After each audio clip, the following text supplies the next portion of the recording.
আসসালামু আলাইকুম। আশা করছি আল্লাহর রহমতে সবাই ভালো আছেন, সুস্থ আছেন। আমরাও আলহামদুলিল্লাহ ভালো আছি। আজকে আমি আপনাদের সাথে ঈদের দিনের একটি ভ্লগ শেয়ার করব। তো এই যে দেখেন সকালবেলা ঘুম থেকে উঠে আমাদের খুদে আর্টিস্ট সবার হাতে মেহেদি দিয়ে দিচ্ছিল।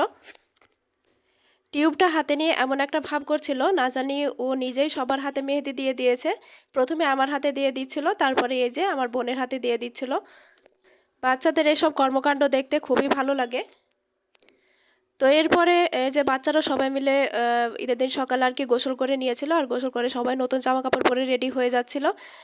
ঈদগাহে যাবে সবাই মিলে একসাথে। এবার আমরা দুই বোন বাবার বাড়িতে ঈদ করছি। সেটা ভেবে যতটা ভালো লাগছে, তবে তার পিছনে কিন্তু একটা দুঃখের কারণও আছে। দুঃখের কারণ নিয়ে মানে খুশি থাকা যায় বা সুখে থাকা যায়, এটা আবার কেমন কথা, তাই না? চলেন তাহলে আপনাদের সাথে একটু শেয়ার করি। এই যে মোটরসাইকেলে আমার যে চাচাকে দেখছেন, তিনি কিন্তু খুব অসুস্থ একজন মানুষ। আবার খুব সাহসীও একজন মানুষ, নিজের মনের জোরে মানে নিজের শরীরটাকে ঠেলে নিয়ে বেড়াচ্ছে আর কি। আমার চাচা কিন্তু বেশ কয়েক বছর যাবৎ অসুস্থ। প্রায় গত 2 বছর ধরে আমাদেরকে বলছে যে তোমরা তো সবসময় শ্বশুরবাড়িতে ঈদ করো, একটাবার শুধু আমাদের সাথে ঈদ করো। আমি মারা গেলে তো আর এই কথা কেউ বলবে না যে আমাদের সাথে ঈদ করো। তখন হয়তো সবাই থাকবে, কিন্তু আমি আর থাকবো না। আর তখন তোমাদের খুব আফসোস হবে, কিন্তু আমাকে আর পাবা না।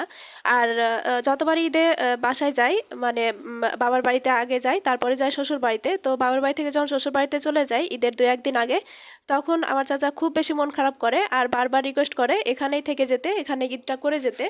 কিন্তু সেটা আর হয় না। শ্বশুর বাড়ি রেখে কি কেউ কোনোদিন বাপের বাড়িতে ঈদ করতে পারে বলেন? বিবাহিত মেয়েদের তো এটা কখনোই হয় না। তাই এবার আমার চাচা খুব করে ধরেছিল যে এবার আমরা দুই বোন যেন বাবার বাসায় ঈদ করি।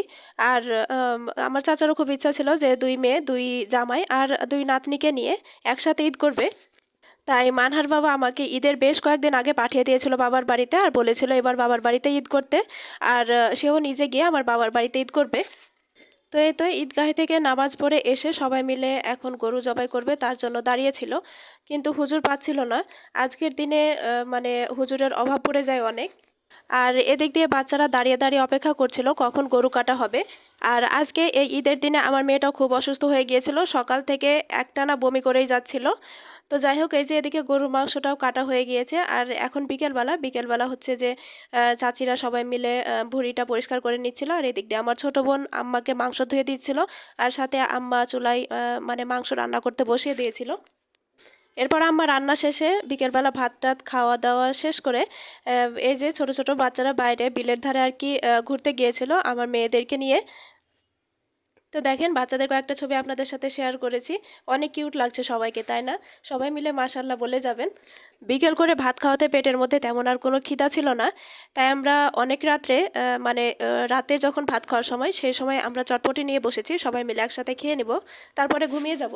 আর এই চটপটিটা আম্মা ঈদ উপলক্ষে বানিয়েছিলেন।